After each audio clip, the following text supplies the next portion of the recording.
Welcome, everyone, to The Healthy Christian Leader. My name is Harry Gardner. It's my privilege today to be able to interview, have a visit with Kristen Habermehl. So, Kristen, today we're going to talk about all kinds of interesting things related to you and specifically how you manage your life, because we're all interested to know you're a busy woman, you are a beautiful Christian leader, and we are so pleased that you would take time and be part of this. We've heard from Dwight from time to time, and in case anyone might wonder, you are the wife of Dwight, and you folks have been married for how many years? 32 years. 32 years.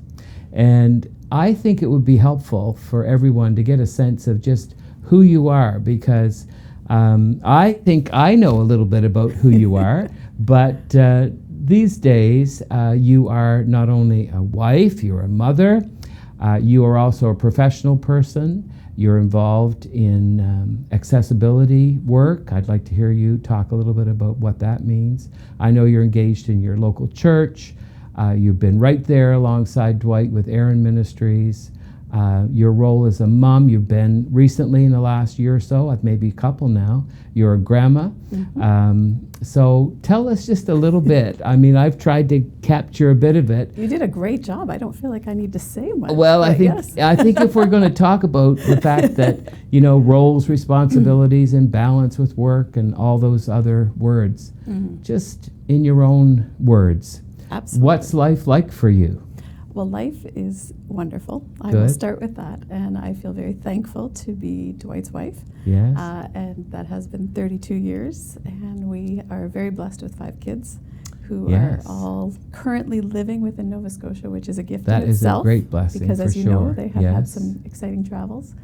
And yes, we, in the last 3 years, became grandparents to It's beautiful. 2 amazing little boys. And that's an incredible gift. Yeah, absolutely. And what about the accessibility adventure for you? How long has that been part of your life? And before we go even to that question, I'd like to know what brought you into that? What kind of passion was there that you got involved in that kind of work? That is a great question. Well, I had the privilege of homeschooling my kids, as you know, Yes. and so that was a very wonderful long season of life in which I was very focused at home and helping with the construction side of business on the side. And then as you have less demand on your own life, you have more margin to explore other things. And so an opportunity came along to enhance the construction side with some accessibility training. And I said to Dwight, that is something I would love to do. Right. And so I stepped out tentatively thinking this is something I would just do a little bit of and gain some knowledge. Right. And I discovered a passion that I did not know had been placed inside of me. And so it was actually a significant turning point of understanding a whole new area of expertise that was out there that I was oblivious to. And so it's been a long journey of learning and growing and having really wonderful opportunities to run a small company and learn about creating access in built environment spaces. Right. And I think from what I know of you, as a Christian woman, as a follower of Jesus, I believe you've been very gifted with showing mercy, full of compassion. You're an encourager. And when you are all these kinds of things, you also have a heart for those persons who, with accessibility, there needs to be opportunity for them to have access to buildings, to move freely. It must bring you a lot of joy with all of that. I love what I get to do because people are incredible. Right. And every person is an incredible opportunity to make a new friend and learn something new. Yeah. So as we talk through some of these areas of, I'm not sure what the word balance means anymore. That's been a word that, people throw around. I know, we throw that word around, but what is it like? I mean, are there basic principles that you would have as a Christian person, sort of principles that guide you?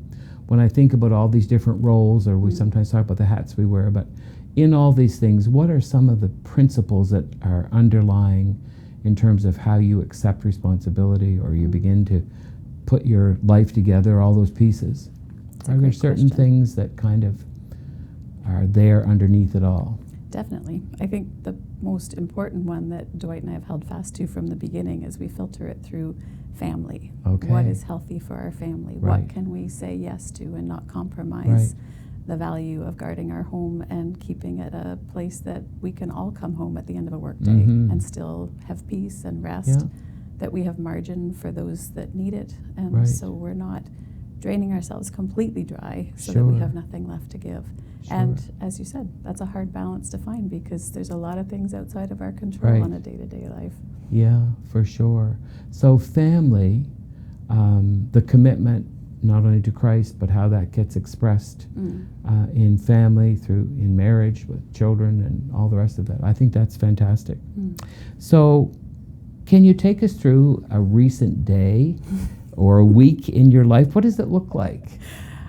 Well, that's a funny question because my kids tease me and I respond with, I am probably I am not a fascinatingly varied person. I am very predictable. Okay. My kids can look at a clock and tell you whether I'm brushing my teeth or in the shower or reading my Bible because they happen on a very scheduled timeline that just has always, it's adapted many times over the years with new babies and all the rest of it. But yeah, scheduling is highly valuable to me as a personality that thrives on that. And so I keep a tight structure that works very well for making sure I can meet the basic requirements of day-to-day life. So an average day would be getting up, getting ready for the day, and then always taking time in the Word, which may sound cliche, but for me it is vital and life-giving. And foundational to everything that I don't know about that I'm going into. And so that is what a springboard into the rest of a day, whether it be work commitments or family commitments or just day-to-day appointments that happen. And we're blessed to still have 2 kids at home, and the other ones that can come and go, and days vary, but they're very good. And Dwight and I are very consistent in carving out set times for ourselves to connect together as a couple, and those are in stone. Very few exceptions happen with that because that's a pillar of what we focus on with balance. I had a sense that was the case. I wanted to ask specifically though, but I had a sense because I think for people who are able, like yourself, who are able to give yourself freely and to be very present with the people that you're with, that you're not just thinking, well, I've got to do this, or I'm sure some of that comes in too, but you've always struck me as somebody who's highly organized. You're very committed to whatever it is that you're giving yourself to, but your organization actually and your administration gives you the freedom to be able to do some of these things, I would expect. I agree. And I think 22 years of homeschooling gives you a lot of ability to multitask. Yeah, I would think so. That's also a saving grace. Yes, I would think so. So when you talk about the day, like, does your day start quite early in the morning? Is there a sense in which you try to guard sleep hygiene in terms of making sure we get enough rest? And I'm wondering, how does that fit in both ends of the day? Do you guard that as well?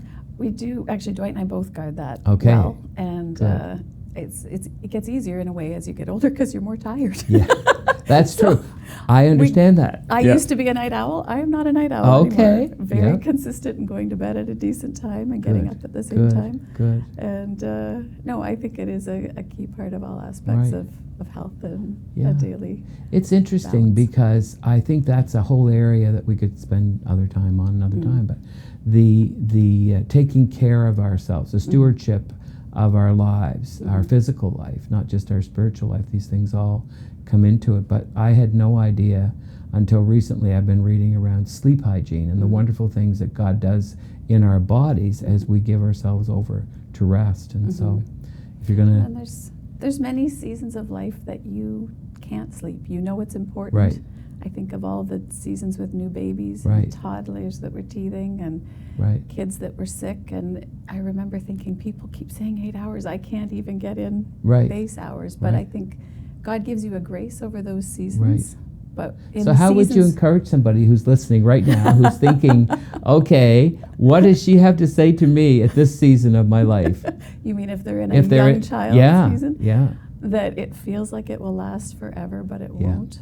yeah, And that you do the very best you can yeah, with every day, and you pray and ask God to give you all the grace Right. He can, because Right. that is definitely what makes the Sure. difference. It's no different than this season, and I'm sure for your season, right, right. the more you get to know yourself, you realize you only have so much to give. You That's really need to lean on the, Yeah, yeah. you know, what God has to offer. And but I think especially in that season, Mm. I think I have an incredibly soft, tender spot for young moms. It's Right. an undervalued role, and it's it's a hard one, but it's also the best one in the world. There you are. In my books. That's great. That's great.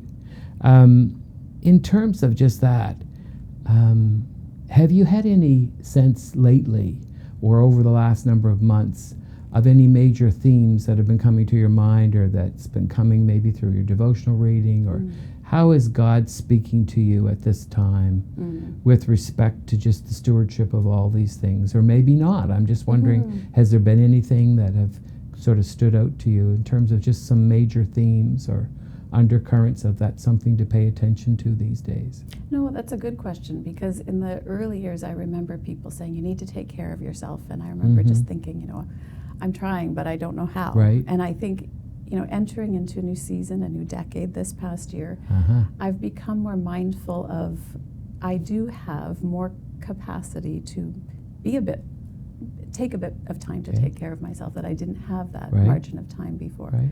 And so I've noticed in even reflections the importance of carving out space that I could never have carved out when I had young kids. And if someone had told me I should, I probably would have melted under the pressure. But, you know, going away for a couple days of a silent retreat has been a new thing I have started doing. I've actually found a spiritual director, and a monthly opportunity to be really intentionally reflecting on, God, what are you saying, and what do I need to pay attention to? So, I mean, at the same time, He's speaking and I am learning things, but I would actually say the theme lately has been more intentionality around taking care of my spiritual, but in that whole self, and being aware of the season I'm in. Right. Every season brings challenges, and some of them we have to be very intentional. All of them we have to be very intentional with. I mean, we've heard that word. I hear that word from time to time, but the word intentionality, I don't think it's new to you, because it sounds from, you know, you've been very intentional how you structure your day and all these things you've said. But what I did hear you say is the intentionality about taking time for yourself. In terms of that could mean a number of things. But yeah, those are wonderful things to be able to do. It's interesting in terms of we've been talking about different seasons, and I guess this next question I wanted to ask you is,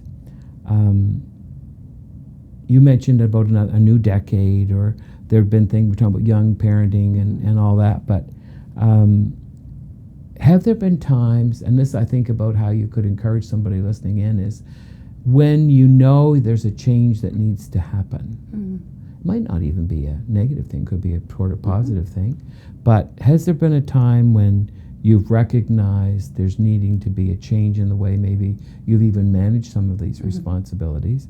And what did that look like? And well, first of all, let's find out, was there ever a time, before I ask you what did it look like? Absolutely, and over and over. Okay. So I tend to be a person that is very present in a moment and has a hard time visioning for the future. Okay. But I am an avid reader, and I love to learn. So I tend to anticipate, okay, the next season is going to look like this, so I want to start learning. So I've often said I'm very blessed with some very godly and excellent mentors. But I've also had incredible authors that are mentors, and I've learned a lot from preparing for the next season through getting to be with people that have been there before, whether that's on paper or whether it's in person. Those have been, again, probably something intentional, but very valuable in growth for knowing I don't know what I don't know. We say that all the time with accessibility, actually. We don't know what we don't know, so we don't assume we know answers. We find out from experts, and Usually the experts are the people with lived experience. Right. And that is completely applicable to these seasons of life. Sure. Mm-hmm. I'm thinking too, if you or I were going to be involved in, maybe we see there's a need for a change, maybe there's a reprioritizing of time in a certain direction. Our lives are intersected with so many others. I mean, in this case, it could be marriage, it could be children, it could be grandparent, it could be work. Sometimes our decisions are not just, they don't just impact us. So how do you manage when you, maybe there's a decision you have to make, you recognize you're being drawn into something else, or maybe you have to leave something behind, or have you gone through anything like that in your life where there's... I feel like I'm always there, Harry. Okay. How do you approach other people when sometimes your decision is going to impact the way they've been doing something for a period of time? That's a very good point. Well, I can honestly say I pay attention to what I feel like the Lord is directing first. And I watch for that sense of peace. Is there peace around that? Right. And I know you know what I'm talking about, because there's things that you go to move forward in them, and you just have this sense of, no, don't go there. Right. So I start there. Yeah. I next pretty much always go to Dwight and just say, this is what I'm sensing. What do you think? This will affect X, Y, or Z that we've planned out. And Dwight has from day one always been very good to say, you know, hey, I think you should go for it. Or he might say, that feels like a lot. What do you think? And he's usually always right. But now I'm finding with adult children, it will also have a ripple effect on them. So very simple example, there's some travel I do with work oftentimes, and I have to look ahead at our family schedule and say, okay, that will actually impact something that we may be considering doing together, or a commitment I've made to one of our children. And so there's always that going to that adult child and saying, I'm considering this, or I've been asked to do this. This will affect you as well. You know, what do you think about this? So trusting the people that you have close to you, because they have your best interest at heart, is a really good process, because then there's, I don't want to say there's buy-in, but there's full, everybody's on board with the same commitment. So I don't feel like there's anyone I have to get permission from, as much as I don't want to make these decisions solo, because I really value the input as well. You know, I really appreciate that. And what I went to in my thinking immediately is, in our own Canadian context and culture, and our right here where we are in the Maritimes, you know, we have we set our own direction, or there's a sense in which if we feel led to do this or that, there's a sense of personal responsibility and we want to get on with it. And in the work I was involved in education, I would meet up with students from Asia. And I remember I said to a young woman at one point, well, why don't you just come and do such and such? And she said, oh no, I would have to consult my family, I'd have to work, and we're all this networking. And I thought, that's beautiful. But I hear that in you. I hear you talking about, I'm not just going to go out and do this or do this or this. I mean, not only in your marriage, but even talking about thinking of this together. That's fantastic. And the other piece, which I'd love to spend a whole lot more time on, but we won't, we'll just touch it, is your decision to move toward having a spiritual director, which I think is another chance for somebody to hold a mirror up and say, what do you see here, and where is God moving with that? Can I ask back, it goes back in a bit, but I'm just interested in this routines that you go through, which I think is fantastic. I'll set it up this way. In my ministry, there were times I'd be away for a couple of weeks at a time, maybe overseas or somewhere, and I'd come home. And I remember we had one vehicle, and I remember coming back home after a couple of weeks away. We had young kids at the time, and it was a matter of getting into the bathroom at a particular point, and I just thought, well, I should be able to go. And I remember Gail said to me, we do have a schedule around here, and if you miss your slot, you're just going to have to wait. And I realized, okay, there's a routine to make everything work. So I guess for how to encourage other people again, what would you say are some of the biggest routines, or what are some of those things that are just, I mean, you talked about being in the Word and so on, but just with scheduling, are there certain things that you'd say these are non-negotiable? These are Definitely. Okay, So I help us think- to know what some of Again, those it would really be. depends on the season, because Yep. we had 7 of us in a house with 1 shower. Okay. So we did have So to you do this. do understand. You do understand. I So do setting that understand that. question up, you get it. Yeah, I get that's that. exactly right. But I would say at this season for me, the routines are far more flexible. Like Okay. we have a shower that's for 2 of us. Right. That's a pretty special thing. Yes, right? indeed. But I would say at the same time, we, as I mentioned before, like Dwight and I connect on a regular basis, and those are non-negotiables. Right.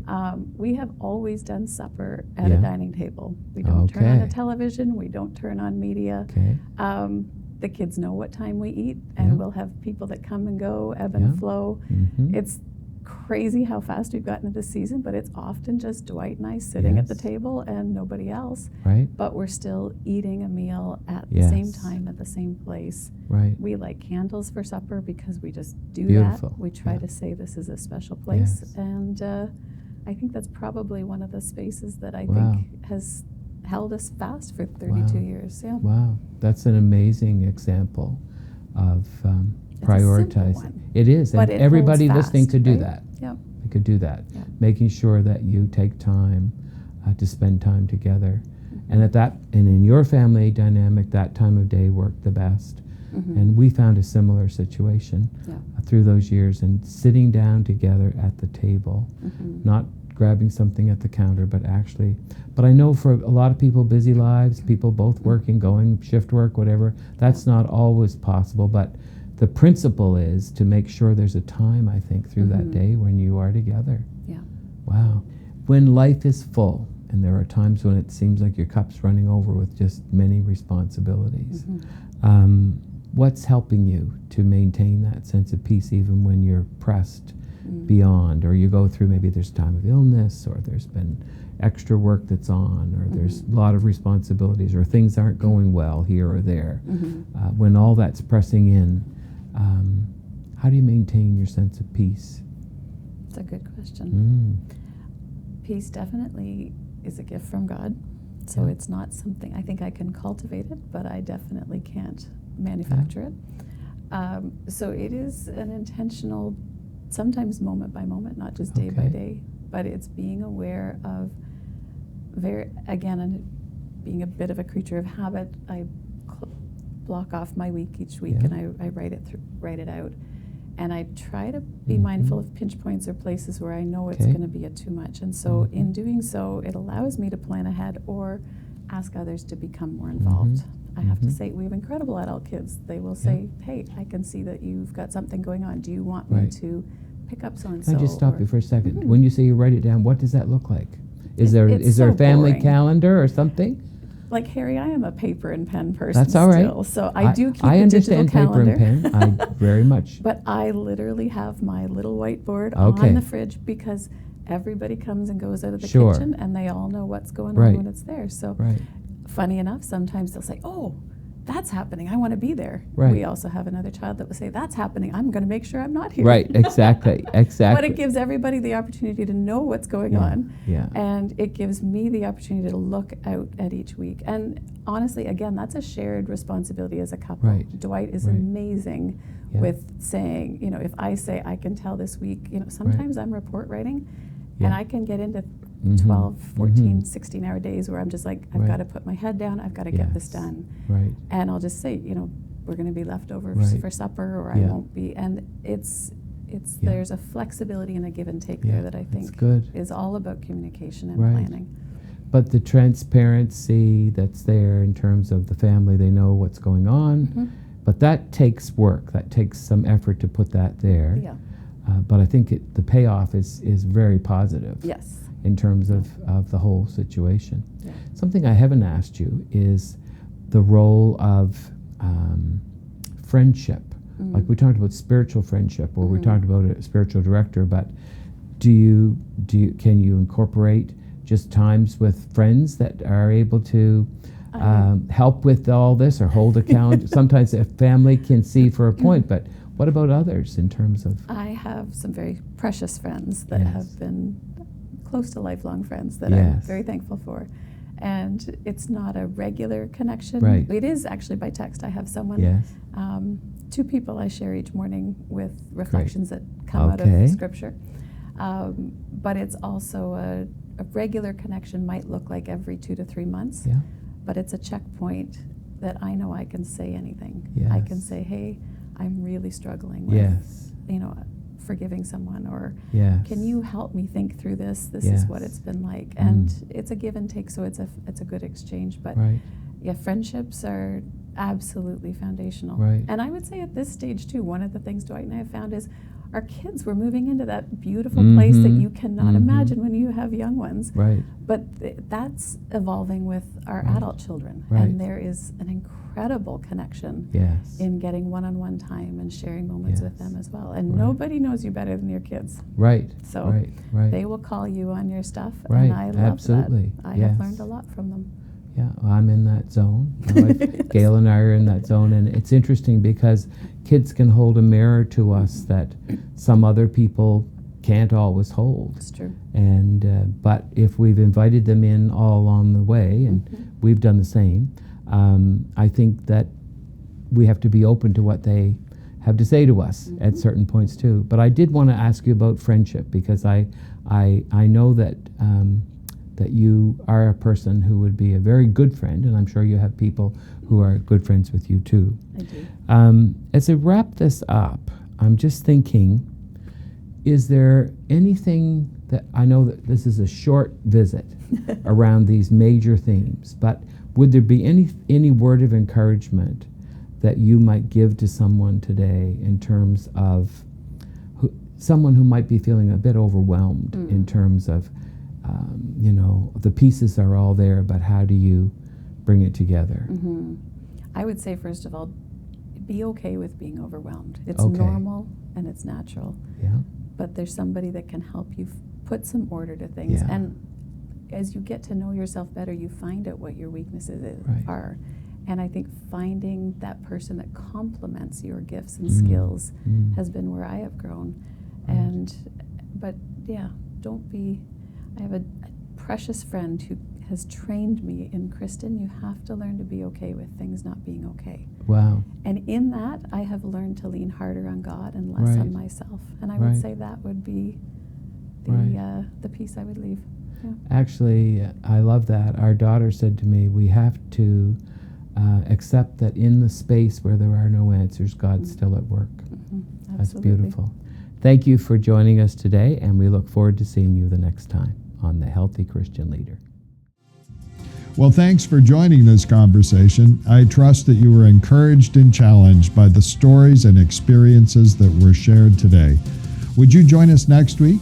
You can find new episodes weekly in video form on the Aaron Ministries YouTube page and in audio form wherever you get your podcasts. Aaron Ministries is an interdenominational network of friends in ministry with a mission to foster healthy Christian leadership. Check out our website, aaronministries.com, for more information and resources, and on how you can donate to our ministry and potentially start a healthy Christian leader gathering in your area. Until we meet again, may you experience the Lord's blessing, grace, and peace. I'll see you next week.